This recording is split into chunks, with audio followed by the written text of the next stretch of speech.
You and I are not very different from this flower. Just like this flower is unique, you are unique. Why did he do that? Why is this man using a rose to make himself understood better? Aren't speeches supposed to be given seriously and without using any external tools? Well, no. When it comes to the speech, we often understand it as the process of exchanging information from one person to another. And while this definition isn't completely wrong, the speech is way more complex and it uses elements and characteristics and tools to make it better, to make it clearer. So in this video, we'll try to analyze and understand how this speech uses those characteristics and tools to be way more clear. My name is Diego Dominguez, and this is Analyzing I See Something by Dananyaya Heritage.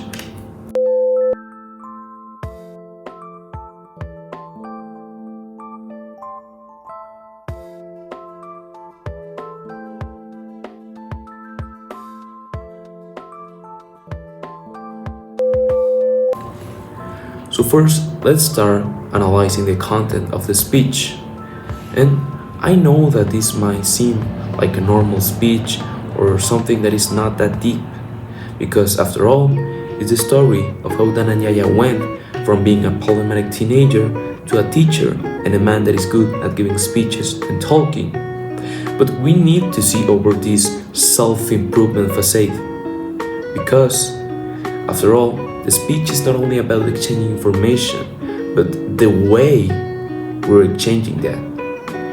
So let's not only focus on the content, but on the way that this content is being given to the audience.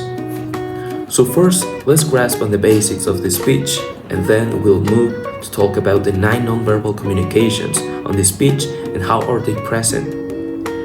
And we'll see how are they interlinked with what I'm about to talk to you. So first, let's talk about something that is very important in how is Dananyaya giving his speech, and that is being attractive and being interactive with the audience.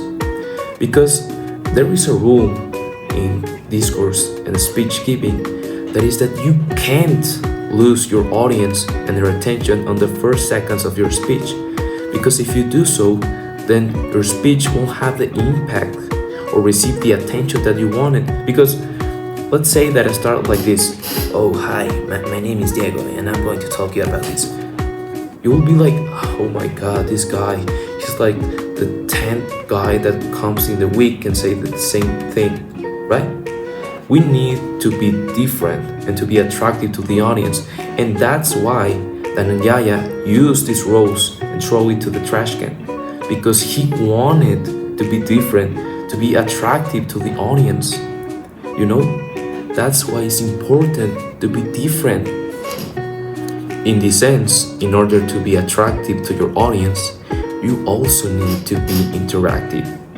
But why? Why do I need to be interacting with these people if I'm just giving them information? Well, because you want them to pay attention to you, to your speech. You want them to keep them hooked, right? And how can you do that? By asking them questions. I didn't know what I wanted to do with my life. Have you ever had that problem? And when you're lost, Did you saw that? You saw how he did a question to the audience and then he gave them a little bit of time to think on their answer? This is how you keep your audience hooked, by being interactive with them. So now we already saw how the discourse and the speech was addressed to the audience and how Dananyaya managed to keep the attention by being attractive and interactive with the audience, right? So now we can move to the second part of the analysis, which is how the 9 nonverbal communications are present on this speech.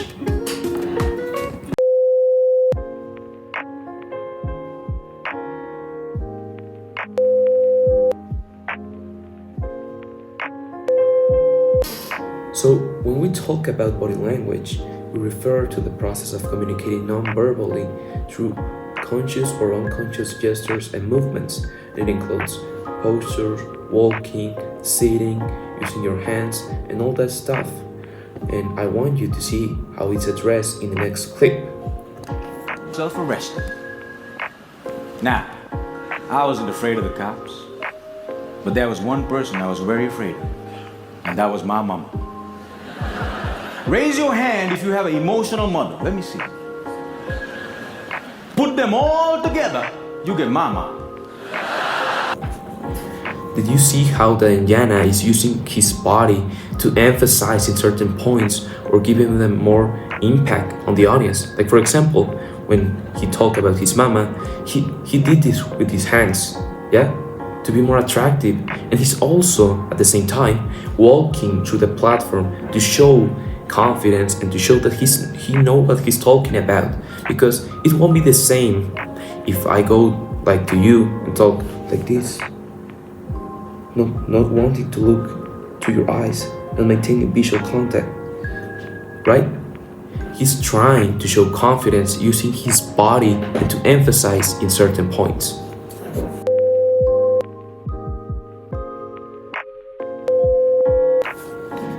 Then we have artifacts and symbols.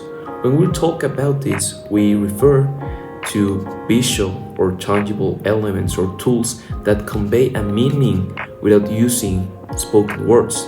Like for example, clothes, tools, and any of that stuff. So let's see how is this addressed. So you see, he's wearing a suit to show compromise, confidence, and of course that he's a professional in what he's doing, because it won't be the same if I come to you and talk like, I don't know, in this hoodie. You won't take me as seriously as you would if you saw someone in a suit, right? And that is, in fact, artifacts and symbols. In this sense, we have then appearance, which is the way we look and the way that people perceive us. And this is very important in speech because it's how people will think about us. For example, in this speech, Diana is wearing a suit because he wants to transmit and to be perceived as someone formal and as someone that is compromised with what he's doing. And this is his appearance.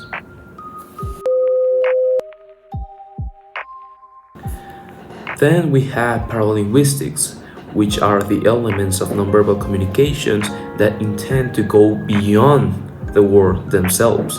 And these are elements such as tone, pitch, and all of that want to convey intent, attitude, or emotion to what we're saying. And you can see this because in the discourse of Diana, we can see how he's using his voice to emphasize certain points and to give more emotion to something. He's using his tone and his pitch to being way more clear or to be more understanding. And then he said the most amazing thing. He said, son, I see something in you, but I don't know what it is. So, did you see how he went from talking like this to then talking louder? And this is to emphasize in certain points. And this is, in fact, paralinguistics.